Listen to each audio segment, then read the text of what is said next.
Pag-usapan pa natin ang scam na ito kasama si Mobile Journal Amy Atienza. Aba, Amy, bagong taon, bagong scam na naman itong natututunan medyo masama natin. yung pasok ng taon. Grabe. Amy, may kilala ka bang nakapagpadala ng donasyon dito sa mga ina-upload na lumang online mass ng Quiapo?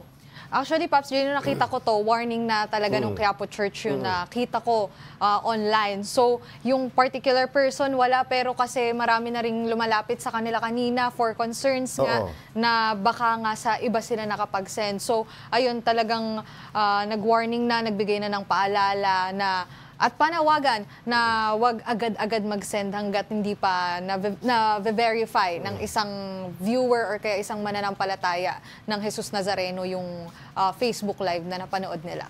Amy, may ginagawa ba ang pamunuan ng Quiapo Church para matugis itong mga nagsasagawa ng online scam na ito? Yes, Pops J. Actually, may team na sila na nagre-report at hinahanap nga kung baka kasi iba na din yung pangalan nung kasi usually Pops J nung mga una ang pangalan pa nito talagang nakaangkla pa sa Nazareno, pero may ilan na sa caption na lang nilalagay. So lahat talaga ng hinahanap nila from Facebook to YouTube at kahit sa Google nga hinahanap na nila yung mga potential scammers na naglalagay nga ng kanilang mga sariling QR code sa iba't ibang digital wallet para maiwasan yung ganito. So after nilang ma-check yun, nire-report agad nila yung account. Amy, sa taya ba ng Quiapo Church, magkano kaya ang nakukuha ng mga scammers na yan sa mga nagpapadala ng donasyon dito? Naku, Pops J, napakarami. Siguro abot na tayo sa higit 10,000 kung tutusin kasi napakadami talagang viewers niyan. Kung titingnan din natin yung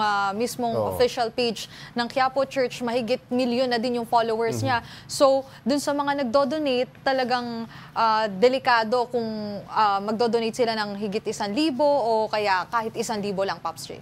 Correct. Oo, malapit na ang pista ng itim na Nazareno. Amy, meron pa bang ibang scam na dapat na mag-ingat ang mga deboto? Well, dapat sila maging alerto. Yeah, bukod sa online, Pops J, syempre baka din daw in person may nangyayari na ni ultimo yung mga sobre na ipinamimigay. Kailangan daw talaga kasi official lang at makukuha lang kasi yun sa Quiapo Church, Pops J. Tapos, once makakuha ka na sobre, dun lang sa donation box nila nilalagay yun. Pero wala talagang nag-iikot around Quiapo or around Manila para humingi ng donasyon. Mag-solicit. Yes, bawal para yan. mag-solicit. Bawal talaga, Pops J. Okay, anong paalala ng Quiapo Church sa ating mga deboto para hindi mabiktima ng scam? Well, Pops J, first of all, syempre kailangan nilang i-visit daw yung official pages ng Quiapo Church. Meron naman sila sa Facebook, sa Instagram din meron, pati sa X or Twitter. Tapos meron din sila syempre sa YouTube, lahat yon naka-live sila. Kasi 24/7 naman daw silang nagla-live, lalo na ngayong isang linggo na lang at inaabangan na natin yung Pista ng Nazareno. So ayun, Pops J, talagang doon lang sila dapat tumutok at meron naman daw silang verification badge para ma-confirm na yun yung official account ng Quiapo Church. Alright, maraming salamat, Mobile Journal Amy Atienza.